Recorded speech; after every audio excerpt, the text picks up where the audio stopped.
Yo, what's going on, guys? J.Yumeko here, and today we're back with some more. We're back with some more Katawa Shoujo. So, last episode was very eventful. We went to go meet her mother, and I do realize that last episode was a bit of a shorter one. But yeah, so basically, long and short of it is that we went to go meet her mother, and when we did, we were presented with two options. One of them was to go confront Emmy more about why she's so, secretive and stuff like that. But then the other one was to talk to the mother about it. So we decided to talk to the mother about it. All in all, what happened is that Emmy overheard us talking. She got mad at both me and the mom, but in the end, she clearly felt guilty about it, and I decided to go ahead and take my leave and tried to make sure that she didn't stay mad at her mother. But one valuable thing that we gained from that is that we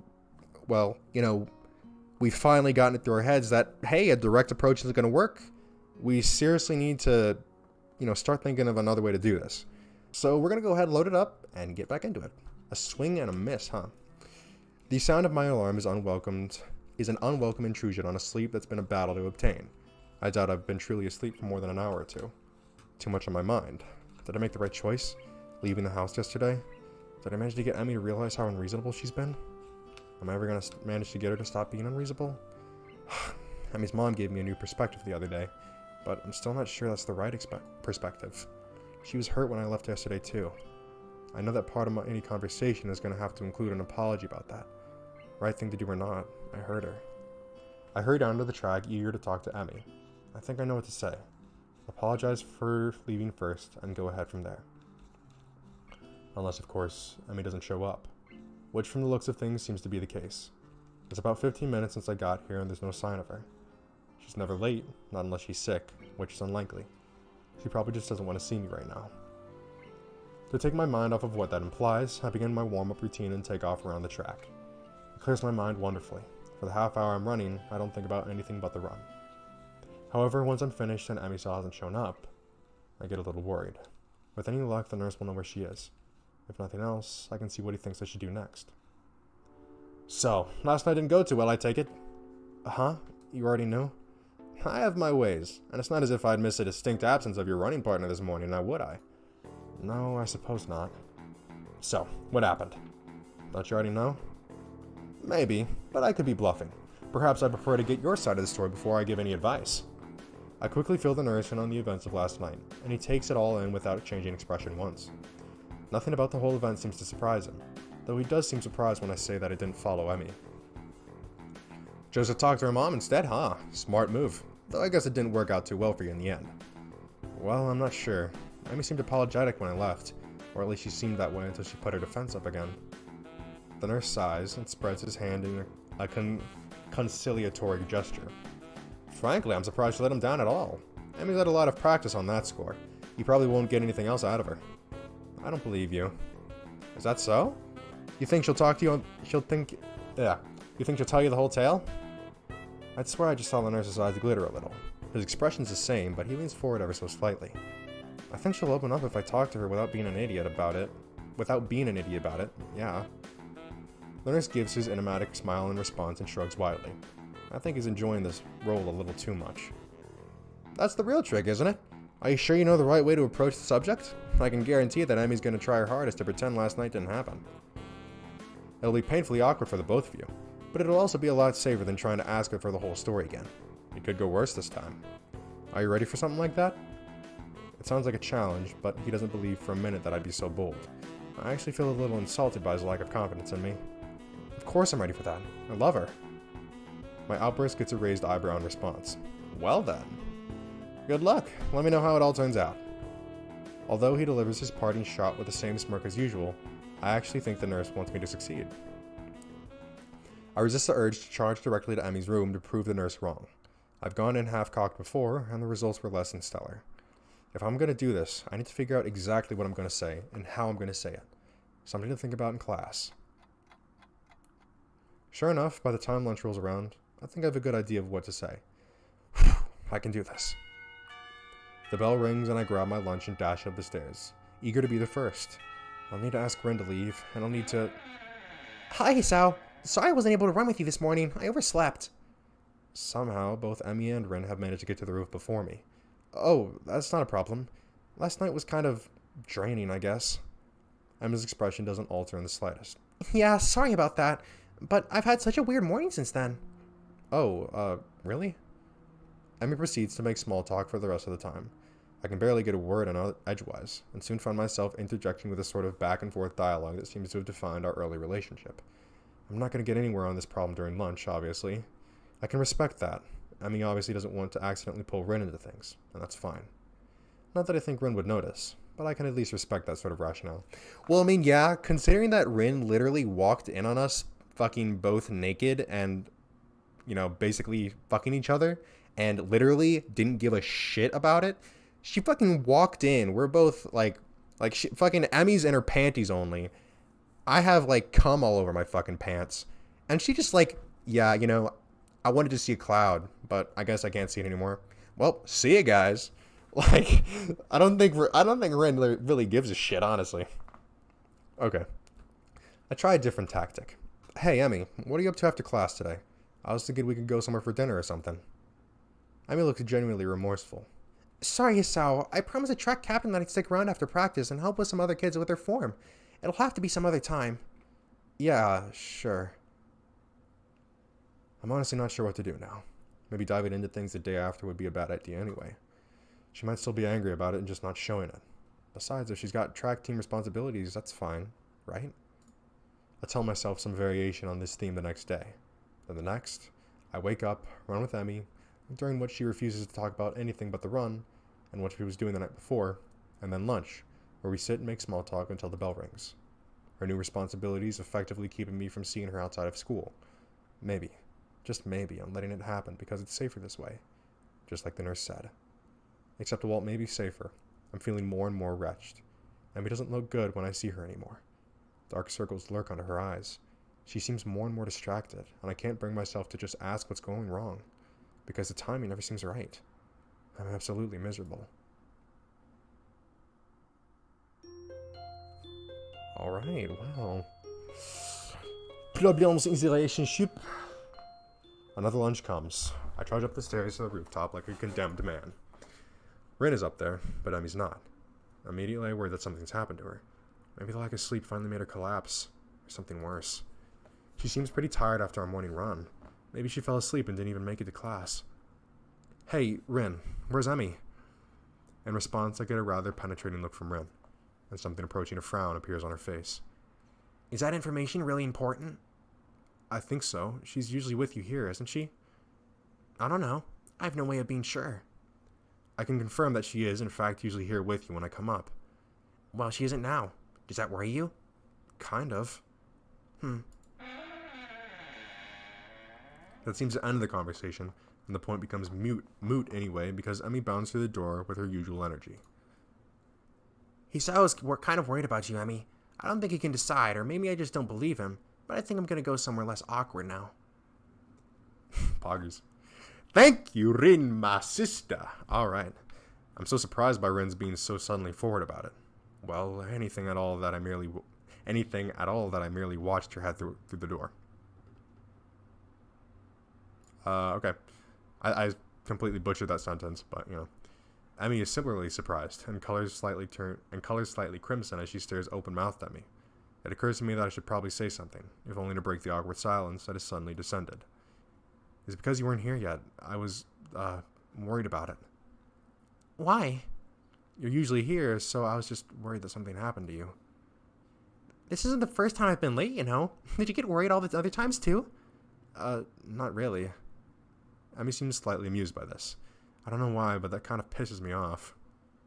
So, why was this time the exception? Maybe it's the light, teasing tone of the question, but something in her response pushes me to be honest, though I can't help snapping at her when I say it. Because you've been worrying me since dinner at your house. That's why. Well, now it's out in the open, and Emmy's eyes are wide, and she looks like she wants to bolt, but she doesn't. Still on that, I see. What? You think I'm supposed to just forget about it? You threw me out of your house. We've been going on for almost a week, pretending it never happened. I didn't see you bringing it up either, I know, and I'm sorry that was the case. We have to address it, or we'll just keep up this whatever it is we've got going on right now. It's killing me to look at you right now. Did you know that? Those circles under your eyes and that distracted look in them, and I can't help but worry that I've caused it somehow. You haven't, trust me. Well, I haven't helped either. I keep pushing you to tell me things you aren't ready to tell. Maybe I was wrong to try to get your mother to help me out, but I've been so worried about you that I didn't know what else to do. Well, you don't have to worry about me anymore, okay? I think it's pretty clear we're not right for each other, so maybe we should just stop. Her face is twisted up as she says this, like she doesn't want to say it, but forces herself to anyway. You don't actually want that, do you? Heck, you can barely bring yourself to say it. Anyway, it won't keep me from worrying about you. I care too much about you to just stop on command. You don't want to tell me what's wrong? That's fine. I won't stop trying to help you, even if it is just standing by you. Stop saying that! She's shaking now, and as she looks at me, I can see she's afraid and frustrated and a million other different things at once. I shake my head slowly and take a few steps towards her. You know what your mom told me? She told me that you'd never ask for help, because you know that you're strong enough to get through anything on your own. But that's not the full story, is it? Her eyes go wide, and she takes a step back. I keep going, because I think I've finally figured it out. Something tells me I won't get another shot. I've put it off for far too long as it is. There's no harm in having someone help you, unless you're worried about needing help in the first place. You're scared, aren't you? I trail off, because I don't know for certain what happened to Emmy's father, and I don't want to jump to a conclusion. Well, never mind why, but it's okay to be afraid. You've been running from it and from me for so long, even though you know eventually you have to turn around and face your fear. And I'm going to be there to help you when you do. I won't stop, because I don't think you'd want me to. You can understand that sort of determination, can't you? I can see that I've gotten through to her, but she quickly falls back to anger to try to push me away again. Back in your white charge, Hisao? Gotta help the poor cripple face with her emotional problems? What do you know about me, and what I've already said, and about what I've already had to face? You think 2 months of learning to walk again was fun? But I did it, and after I did that, I had to... For a moment, it's as if she's going to say something else, but she cuts herself off. And after that, you don't think you can get past your fear? Emmy, I can't fathom what you've been through. But to come through it and still be the sort of girl that you are, well, it makes me think that you have even more strength than you think. So I'm not going to help you because I know you need rescuing. I don't want to be a knight rescuing the damsel in distress, but even knights help each other out. You know, I want to help you, even though I know you can do it on your own. For a moment, Emmy looks like she's going to break down completely, but she doesn't. Tears run down her face, but she stares at me steadily. Why are you trying so hard to help me? I'd say that it's because I owe you for helping me out when we first met, but that wouldn't be the truth. The truth is, I just want you to be happy, because I love you. Had I ever said that before? We've been in a relationship, and it's been pretty obvious that I love her, but did I ever actually speak the words? What did you say? I say it again, savoring the feeling of being able to say it all. Being able to say it and mean it. Emmy seems stunned. I said I love you, Emmy. I love you. Just you. And that makes me want to stand by you, no matter what you have to face. I'm wrapped in a fierce hug then, as Emmy begins to sob against my chest. I'm sorry. I'm so sorry about everything, but I'm so scared, Hisao. I'm so scared of losing you, and I love you too, but I can't lose you. I'm so sorry. I hold her quietly, shushing her until she settles down. She steps back, a little more composed. Will you come with me tomorrow? Back to my house. There are some things I need to show you if I'm going to do this. Of course. Maybe this time we can leave together instead of separately. Emmy grins, a sudden flash of brightness that seems more genuine than anything I've ever seen in the past week. Yeah, maybe. The lunch bell rings and I curse the universe's poor sense of timing. Are you free tonight? We can talk more then, right? Emmy shakes her head. Sorry, Hisao, but I'm still helping the track team. Plus, I don't think it would be good if we talk this over tonight. I'm going to be too tired to think properly, and I want to be able to tell you everything without screwing it up. You can wait, right?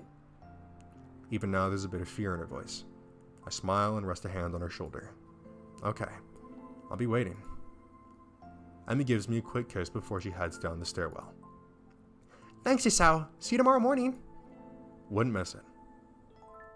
I head down the stairs with the feel of her lips on mine. suddenly aware of how much I've missed that sensation.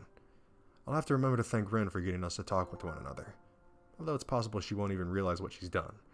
Still, if not for her, I doubt I would have been able to confront Emmy again. I guess I needed more help than I realized. Tomorrow, however, I'll need to stand alone through whatever Emmy's trying to work herself up to do. I'll be up to the task, I hope. Let's go, baby! Alright, what do you say, guys? Another one? One more? I feel like Emmy's route is starting to wrap up. We're gonna do one more, see where it leads off. These little days have been going by pretty quick. The morning sun is bright through my open window, and the sound of my alarm quickly has me up and about. I slept surprisingly well last night, secure in the knowledge that at least I've got another chance with Emmy. If I can just keep myself from doing anything stupid, maybe I'll find out what's been eating her recently. I have a few educated guesses, but nothing concrete, and certainly nothing that I'm going to say to her. I'd much prefer to have her tell me herself. Although I can't help remembering the nurse's warning that I might not like what she has to say. Do I really need to know that badly? What if it's something awful that makes me repulsed by her? Can I really say that I'm prepared to handle whatever she has to say, regardless of what it is? Emmy said she wanted to tell me without screwing up. What the hell does she mean by that? And what's there to screw up? I suppose there's not much use worrying about it, though. I'll find out today. It occurs to me that I really, really need to run this morning, to clear my head if nothing else. Emmy's waiting for me as promised, looking a little haggard, but otherwise bright and cheerful. Much more so than any previous day of the week. Hey Sal, you're late! I wave my hand dismissively. Nonsense, you're just early. Emmy grins back, and it feels like we're finally back where we should be with one another. Except now, Emmy, not just me, wants to take another step forward, although a part of me worries that she'll back out at the last second. Hurry up and stretch it, Sal. I don't want to miss the bus. The bus? I said I wanted you to come back to my house, remember? And I promised Mom we'd be there in time for lunch, so I wanted to hurry. Early start, huh? It's more for my mom's benefit than anything else. Ah, well, that's okay. I unsuccessfully try to guess what Emmy has planned, shortly before realizing that it doesn't matter that much to me.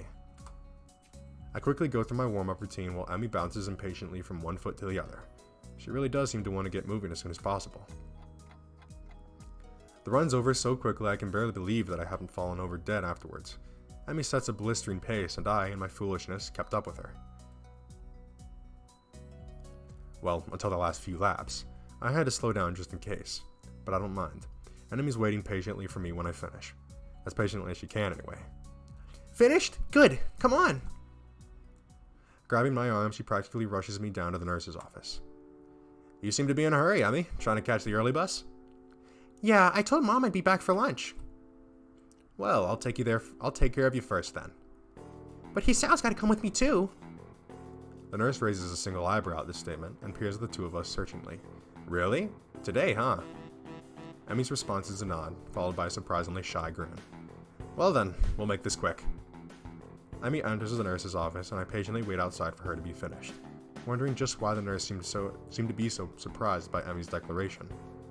I feel like I'm missing out on some joke or the significance of today, beyond the fact that it's clearly significant in some sort of way, of course. True to his word, the nurse has Emmy out of his office surprisingly quick, and I take her place after promising to meet up with her at the front gate. The nurse takes my pulse and listens for a bit. Your heart beats faster than usual. Been pushing yourself again, have you? Well, Emmy seemed to be in a rush to get through the runs, so... I'm not surprised. Today's rather important to her, you know? I suspected that could be the case, but I have no idea why that's the case. She hasn't told you? Interesting.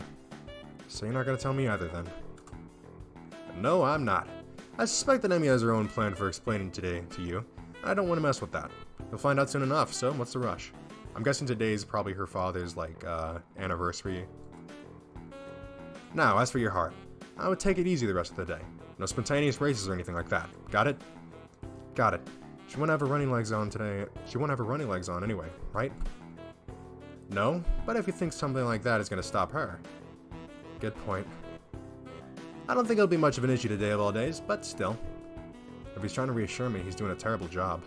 I'm quickly becoming more and more worried about what today could be for, like suddenly finding out Emmy's in a cult or something.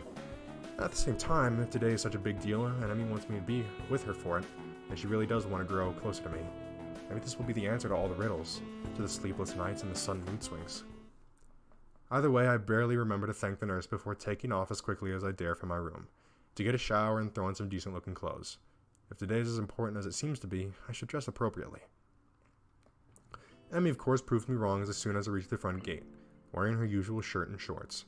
So at least I know it's not a terribly formal affair, whatever it is. You're early, Hisao. Not as early as you. Eager, are we? Emmy cheekily pokes out her tongue. The bus stop isn't very crowded at this hour, which seems to please Emmy, and we wind up relaxing a little as we wait. We sit in silence for a while, but I can tell that Emmy's trying to work herself up to say something. I don't have anything to say myself, so I sit waiting for her to talk. It doesn't take too long. So, I'm sure you're curious as to why the nurse thought it was so weird for me to be bringing you along today. I was a bit, yes. But if you're not ready to tell me... Emmy stops my sentence by placing a finger on my lips. Don't tempt me, Hisao. I want to tell you this. I'm just uncertain as to how to go about it. I don't want to keep delaying or deferring. I just want to be able to say it. So say it. You know that it's not going to be that easy for me, Hisao. So treat it like running. Warm up to it with something small and easy, and go from there. But don't do it too fast, okay? I'm a patient man. I can wait for you to get to it. Emmy seems to consider my words, weighing them against what is probably a desire to get it over with. I will admit, as much as I keep telling Emmy to take her time, I wouldn't mind her getting it over with either. But somehow I know that Emmy probably needs more time than the bus ride will provide to get it all out, whatever it is. Yeah, maybe you're right. The bus stop probably isn't the best place for this anyway, but just make sure that I won't back down on my word. I'll at least say this. She takes a deep breath, lets it out, and after a moment says in a low voice, We're going to be seeing my dad today.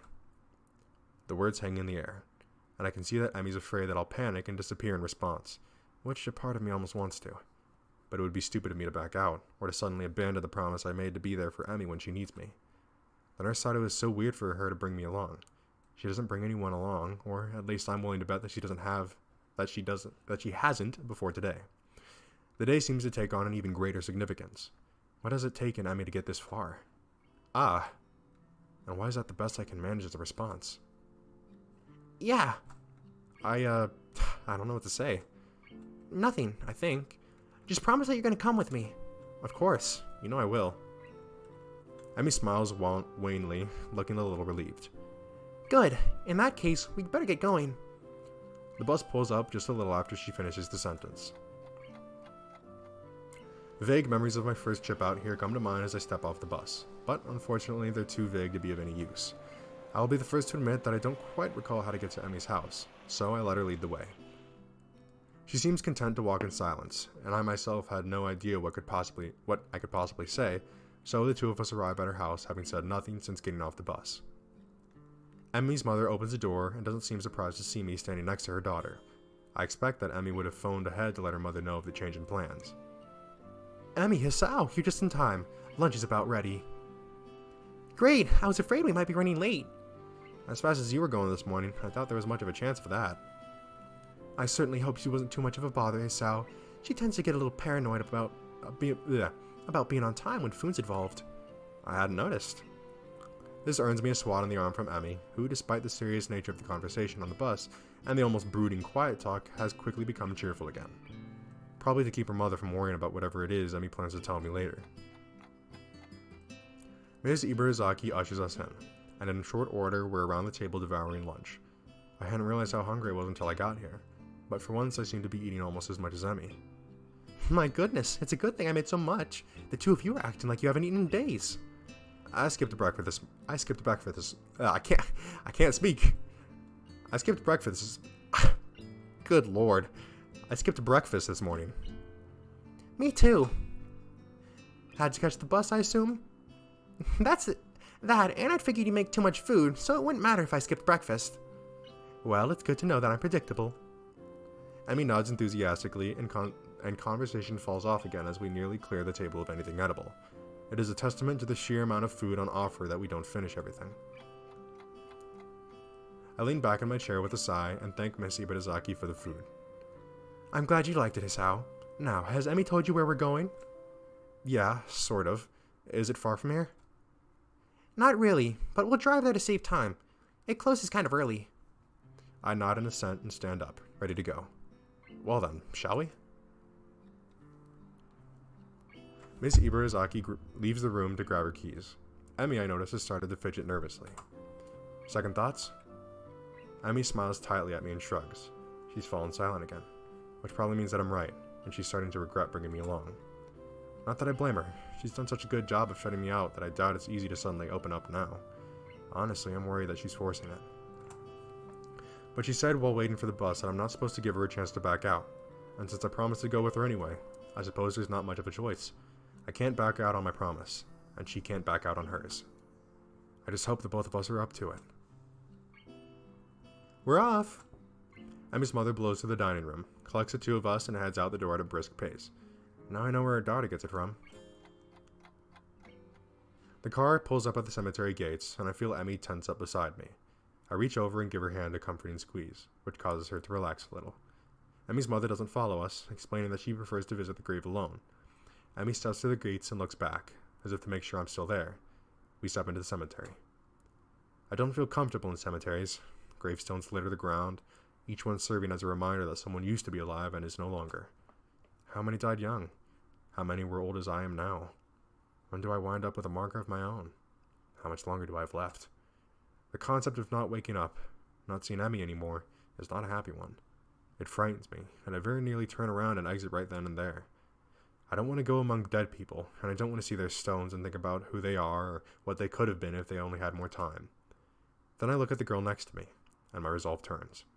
Emmy striding purposefully down the path, eyes clear, setting a pace that's very nearly a jog. The sooner we get there, I suspect she thinks, the better. We're here. A gravestone, wholly unremarkable in everything except for the name etched upon it. The grass has grown up around the base. Emmy's eyes are riveted to the stone. After a few moments, she turns around, looking surprisingly calm yet solemn. Pink's not actually my favorite color, you know. What? I'm warming up to it. Ah. People tend to think that pink's my favorite color. I think it's because I like strawberries, and even though those are red, they just assume that pink's the right color for strawberries. And that it's my favorite color. But it's not. I'm too polite to tell anyone otherwise, of course, and it's not the kind of thing worth getting worried about. But I'll bet even you thought pink was my favorite color. Blue. That's my favorite color. My mom and dad are the only ones who know that, and now you do too. Thanks for telling me, I think. You're welcome. There's a pause as she considers what to say next, drawing a quick breath. I can't carry a tune to save my life. I can hum, but actually singing a song is something I've never been able to do. I don't mind because I'm not a fan of karaoke anyway. Well, that's one potential date idea out the window. People all think that I'm a really popular and friendly person, but I only have a few close friends. Probably because I keep everyone in the dark. But I think it's also because I hate the idea of losing a close friend. There aren't many people worth the risk. I'm terrible at saying goodbye. I sometimes think that I only run because it's what I'm used to do with my father. You're not my first boyfriend. I dated a guy for a long while during my second year at J.Yumeko, but in the end we broke up because I didn't want to get closer to him. He couldn't live with that distance between us. Her rate of speaking increases slightly, as if she's rushing towards the finish line. I'm actually 1 year older than you. Everybody thinks I'm younger because I'm short, but I had to skip one school year because of my accident. They initially thought I was paralyzed when they pulled me out of the wreckage. I'd lost my legs already, but they were afraid that I wouldn't even be able to use what was left of them. After surgery, it was clear that their initial assessment was mistaken. I couldn't feel my legs because of shock, short-term paralysis due to the other trauma I'd experienced. My recovery was one of the fastest they'd ever seen, or so they told me. I never found out if they were serious about that or if they told that to all the patients learning to walk again. She pauses, gathering herself for one last effort. 8 years ago today, I lost my legs, and I lost my father as well. He died on the way to the hospital. I didn't even get to go to the gravesite until 2 months later, and couldn't attend his funeral. I'm so sorry. Don't be. That's what everyone always says, that they're sorry. I hate hearing that. Like anyone could have done anything to change what happened. You know, the best piece of advice I got? These things happen. I don't even remember who said it, but I guess I didn't have anything better to say. But it's true, you know? These things happen, and there's nothing you can do about it. They aren't necessarily planned, and they aren't always bad, and they aren't always good, but they are. So I made the decision that I would live without worrying about the future, And to be sure that I never had to say goodbye again, I decided I wouldn't let people get close to me anymore. After all, they could be taken away at any time. You know what? She laughs, a little bitterly. Her eyes start to well up with tears, and I step forward to embrace her, but she holds up a hand to stop me. I'm not finished. A deep breath, and she continues. It worked pretty well, until I met you and saw that you were trying to adjust to stuff here. So I thought I'd help you, and you were so nice, and I couldn't help it. The tears are flowing now, and she accepts the embrace this time. The rest of her sentence is muddled in my chest. I tried not to fall for you, but I did. And then I tried to keep you at a distance like with my first boyfriend, but I couldn't. But I've been so scared, because I don't want to lose you, and I might anyway. Hey, I'm still around, right? And maybe I won't be forever. But don't you think it'll be fun while it lasts? Neither of us could survive the day. There could be a bus crash or something. But so long as I know that I've been with you, I don't think it matters. A sudden thought strikes me, and I can't help laughing. My condition has scared me of dying so badly that I immediately seize the opportunity Emmy presented to improve my odds of living longer. But without Emmy, would there have been any motivation to keep up with my running? It hits me that Emmy is the reason I wanted to go running every day, so I can spend as much time with her as possible. Emmy looks up at me, confused. We'll go on living until we stop. And when we stop living, we'll be able to know that at least we had time together. And I wouldn't have it any other way. Because I love you, Emmy. And right now, that's enough for me. Emmy smiles through her tears and steps back from me. You know, it's funny. What is? I thought that the best way to live in the moment was to do it alone. But now, I don't think I'd have it any other way. I'm glad I met you, Hisao. Well, these things happen. Emmy and I stay by the grave for a while, as Emmy pays her respects to her father. When she's ready to go, we exit the graveyard side by side. Emmy's mother drives us back to Yumeko. The trip back is very quiet. We wave goodbye as the car drives off, and I glance down at the girl leaning on my arm. How are you feeling? Emmy shrugs non-committally. I'll be fine. Come on, let's go. We pause outside the girl's dorm, and I turn to face Emmy, ready to say goodbye. Why don't you come up for a while? Okay. The walk up to her room is in silence. I'm not sure why I supposed I'd be turned away at the door. I guess I just assumed that she wanted to be alone. Her mom, the nurse, hell, everyone who knew the significance of today seemed to think it was best to leave Emmy alone. But she took me into the graveyard with her. She told me the whole story of what happened on that day she lost her legs. She wanted me around. The significance of this does not escape me. Emmy opens the door and steps into her room, not even bothering to invite me in, holding the door for me expectantly. I step in and the door swings shut behind me. Hey, can I ask you a favor? Sure, can't guarantee I'll do it, but... Emmy giggles and pulls me into a kiss that starts out soft, but deepens into something almost desperate. Stay with me, please? Her voice is dropped to a whisper. The question is barely audible over the sound of my own breathing. There's something about the way that she asks that question, the hesitancy to it, the quiet voice, that makes me think she doesn't mean tonight. No, she means exactly what she said. Stay with me. Not tonight or forever, because both of us know there's no such thing as forever. There's no time limit to her request. There's just the request. The favor. Can I do that? Can I stay with her? Of course. We embrace again. Emmy guided me towards her bed, stepping backwards with care until she sits down on the edge. She's gotten my shirt off by this point, and I've similarly lifted hers over her head, bra and all. Her shorts seem to come off just as quickly. With practiced ease, she removes her legs and pulls me onto the side of the bed with her, my hand coming around her smooth shoulder. I cast my gaze over her face, down her neck, following the line to the swell of her breasts before I lower my head, planting kisses across her chest, listening to her breathing hitch as her hand slides further and further down my chest.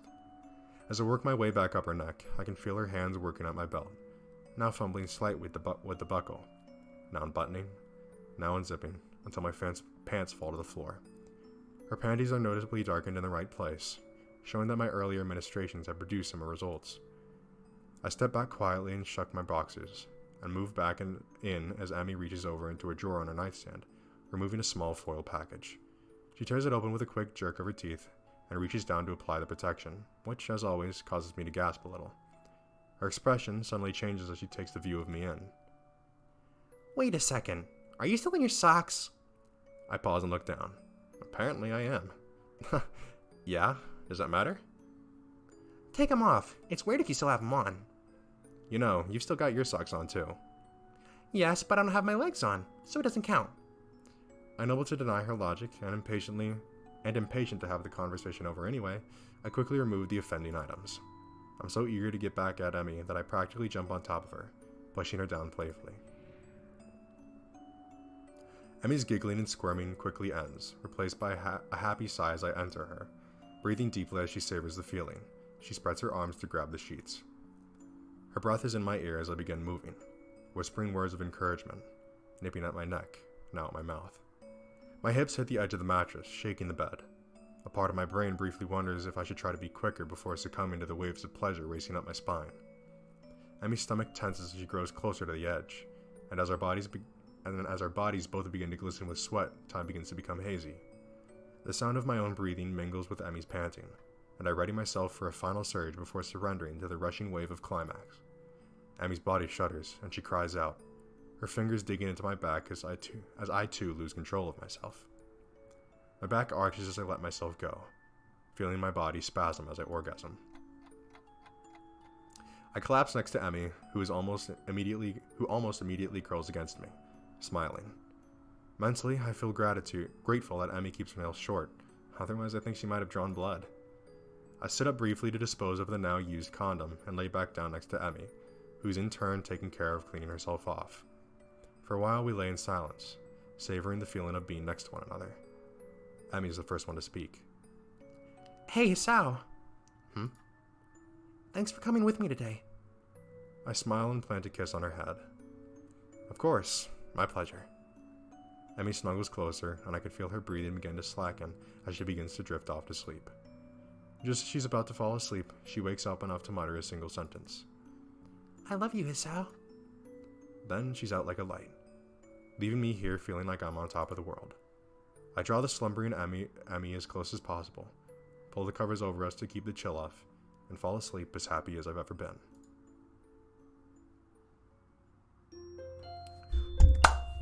Well, well, well, boys. We have finally done it. After so long. Okay, we're gonna stop it there.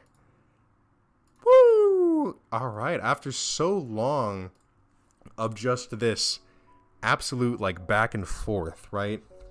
She's finally opened up to us. We finally know the whole story. She's told us herself. Oh man, that was a good one. That was a good one for sure. But yeah, that's going to be it for this episode. If you guys enjoyed it, that'd be awesome if you could leave a like on the video, which lets me know that you enjoyed it. And if you like this series or any other series or videos on my channel, then hitting the subscribe button is highly recommended, along with the post notifications, so you'll be notified when a new video comes out. But that's going to be it for this time, and I'll see you in the next one. Peace. Don't rain on me.